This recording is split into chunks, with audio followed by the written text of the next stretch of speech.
कल बीएड बनाम बीटीसी के मुद्दे पर लखनऊ बेंच का एक ऑर्डर आया। और जैसे ही ऑर्डर आया तो लोगों ने अब्बा उड़ा दी कि 69,000 से बीएड बाहर हो गया। लेकिन ऐसा कहीं कुछ नहीं है। पूरा ऑर्डर, उसके बाद इस पूरी घटना का मैं बैकग्राउंड कायदे से बताता हूँ। पूरी आप बात ध्यान से सुनना। हुआ ऐसा था कि शिक्षा का जो राइट टू एजुकेशन एक्ट है वो 2009 में आया। जब एक्ट आ गया तो उसके बाद 24 अगस्त 2010 को एनसीटी ने अपनी एक गाइडलाइन जारी की कि हम प्राथमिक में भर्ती कैसे करेंगे। उस गाइडलाइन में उन्होंने कहा कि जो भी हम प्राइमरी में भर्ती करेंगे उसमें बीटीसी को वैलिड रखेंगे और बीएड को शामिल नहीं किया था। ये बात थी 2010 की। उसके बाद होता क्या है कि 28 जून 2018 को एनसीटी फिर एक नई गाइडलाइन जारी करती है और एक कहती है कि हम बीएड को शामिल कर लेंगे प्राथमिक शिक्षक भर्ती में, लेकिन उनके लिए एक शर्त रखी थी कि 6 माह का उनके लिए ब्रिज कोर्स अनिवार्य कर दीजिए या उनको करा दीजिए उनको बीएड में, और बीएड वालों को प्राइमरी में आप शामिल कर लें। इसके बाद क्या हुआ कि 1981 में अध्यापक सेवा नियमावली है अपनी, उसमें उत्तर प्रदेश सरकार यानी जितने भी राज्य सरकारें थी उन्होंने संशोधन कर लिया। संशोधन क्या किया उन्होंने? संशोधन भाई इस वजह से किया कि 28 जून 2018 को एनसीटी का पत्र आया कि बीएड को शामिल कर लो 6 महीने का ब्रिज कोर्स करा के। तो हर राज्य सरकार ने अपनी नियमावली में संशोधन कर लिया। 1981 अध्यापक सेवा नियमावली ने, उत्तर प्रदेश ने भी कर लिया। जब ये आदेश आया उसके ठीक 6 महीने बाद दिसंबर 2018 में 69,000 शिक्षक भर्ती का विज्ञापन जारी हुआ। लेकिन विज्ञापन जारी होने से पहले ही यूपी सरकार ने अपनी अध्यापक सेवा नियमावली में इस बात को संशोधित कर दिया था, एनसीटी की बात को। ठीक, उसके बाद ये विज्ञापन आया है। बाद में होता क्या है कि जब 2018 में 69,000 शिक्षक भर्ती आती तो उसमें बीएड वाले शामिल हो जाते हैं।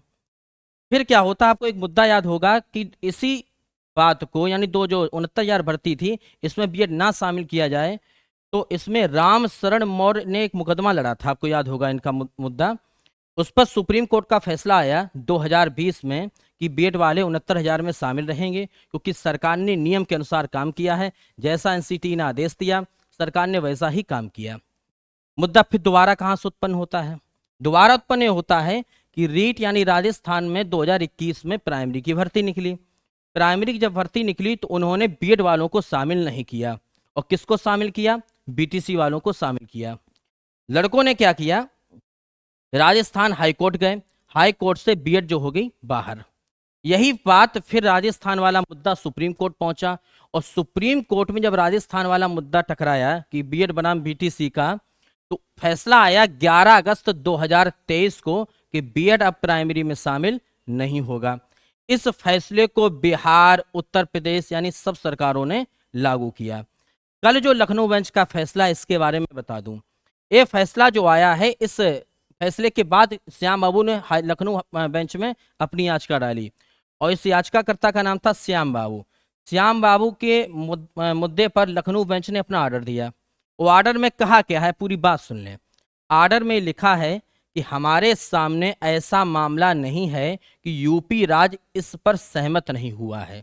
उनके कहने का तात्पर्य कि हमारे सामने ऐसा कोई मामला नहीं आया है जो उन्होंने नियमों का उल्लंघन किया हो। ठीक, आगे वो लिखते हैं, माननीय सर्वोच्च न्यायालय के फैसले को हमने अक्षरशः पढ़ लिया है, हालांकि सरकार आगे निर्णय लेने के लिए निर्देशित दिया जाता है। यानी इसमें 69,000 शिक्षक भर्ती का कोई उल्लेख नहीं है। हाई कोर्ट ने ये कहा है लखनऊ बेंच ने कि आप एनसीटी का जो सुप्रीम कोर्ट का फैसला है उसको अब लागू करें, यानी आने वाली भर्तियों में अब बीएड वालों को शामिल ना करें।